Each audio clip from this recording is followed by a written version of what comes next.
What exactly is a drone? Some will tell you a drone is a surveillance tool meant to watch over a nation. Others might say it's an innovative gizmo for delivering products. Even more probably, will tell you a drone is a lethal ghost hiding in the sky. The United States military currently has hundreds of unarmed and armed drones flying over more than a dozen countries. By 2018, the Federal Aviation Administration predicts some 7,500 small commercial drones will be present in the United States alone. In the past decade, drones have become synonymous with airstrikes aimed at eliminating terrorist groups overseas, guided largely by the Central Intelligence Agency's targeted killing program. The Bureau of Investigative Journalism reports that between 2004 and 2014, the CIA organized close to 400 drone strikes in Pakistan, killing more than 3,000 people. And those are just the strikes we know about. It's no wonder these machines have captured the curiosity and fear of the world over.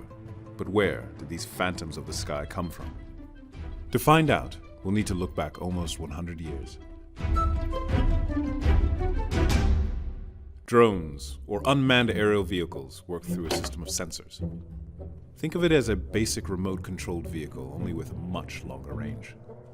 The exact origin of the drone is tricky to pin down. World War I saw the first real introduction of aircraft into military service, though things like balloons and kites had been used for decades before. Toward the end of World War I, the US Army was working on what it called aerial torpedoes, small biplanes like the Kettering Bug that would essentially work as kamikaze drones. But the war ended before they could be used. In 1915, in the early months of the Battle of Neuve-Chapelle in France, British armed forces used aerial imagery to capture more than 1,500 Skyview maps of the German trench fortifications in the region. This ushered in a brand new era of using aerial imagery for complex coordinated operations like, for the first time ever, artillery on the ground were able to carry out barrages with advanced knowledge of the enemy infantry thanks to aerial mapping. This system continued to develop throughout the war. In 1939, in the very early stages of World War II, the United States produced the first remote-controlled aircraft called the Radioplane OQ-2. Norma Jean Doherty, before she became better known as Marilyn Monroe, worked at a California plant assembling OQ-2s during the war. Unmanned surveillance operations continued playing more prominent roles throughout the Cold War and global conflicts in general. In 1973, after the Yom Kippur War, Israel developed the Mastiff UAV, and soon after, the IAI Scout, again both unpiloted surveillance machines.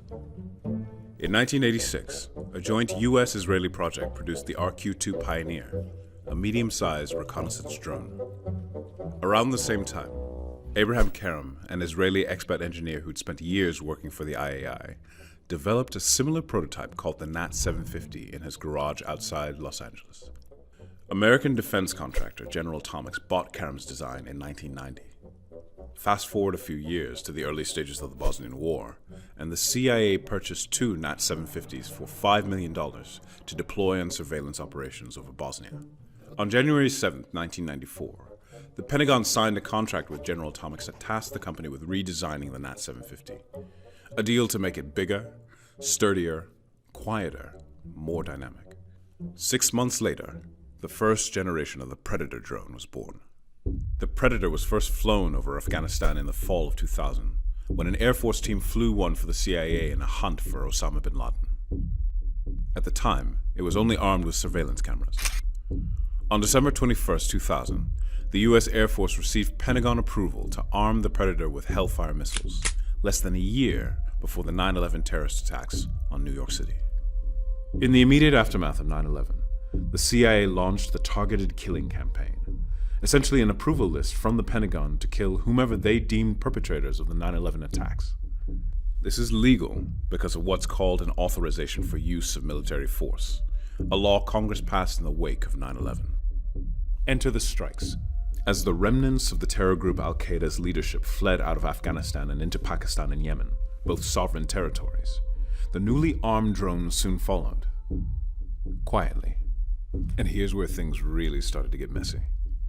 Article 2.4 of the Charter of the United Nations protects the sovereignty of member states, meaning they should be free from military incursions during times of peace. But the Obama administration argued the manhunts were permissible because the intended targets, all affiliated with Al-Qaeda in one form or another, posed an imminent threat of attacks on U.S. soil or U.S. interests abroad. Both the CIA and Pentagon have been relatively quiet about who and where they strike. The Bureau of Investigative Journalism reports that the CIA initiated close to 400 drone strikes in Pakistan since 2004, while the Pentagon executed between 66 and 184 in Yemen, plus 20 more in Somalia. But really, given the limited information on strikes, it's difficult to pin down an exact number of casualties. Why use drones to kill? Why now? Think about it as if you're cracking a code. In traditional warfare, enemies were easily identified by their uniforms or activities. Post-9/11 terrorist groups like Al-Qaeda and related insurgencies instead hide in plain sight, living modestly amongst civilians and using homes as their command centers. The sneakiness of drones makes it possible for someone near Las Vegas to remotely watch over a suspected area in, say, Pakistan for months at a time, sifting through the haystack to find the hiding needle from an entire ocean away. But that just leads to things getting even messier. As with traditional strikes, civilians can also get caught up in the crossfire from drones. The Bureau reports 957 civilians have been killed by drone strikes in Pakistan since 2004. 200 of them children. Scholars and journalists criticize the Obama administration for targeting an American citizen. But the U.S. Department of Justice insisted al-Awlaki had for years posed imminent threats to the United States. The ethics and laws of it all are still largely a very gray area. In 2014, Amazon proposed using drones, much smaller and simpler than those in the military, to deliver packages to customers. Real estate agencies have begun using drones for promotional videos, and a burst of small DIY organizations have started creating their own, smaller-scale machines for recreational flights.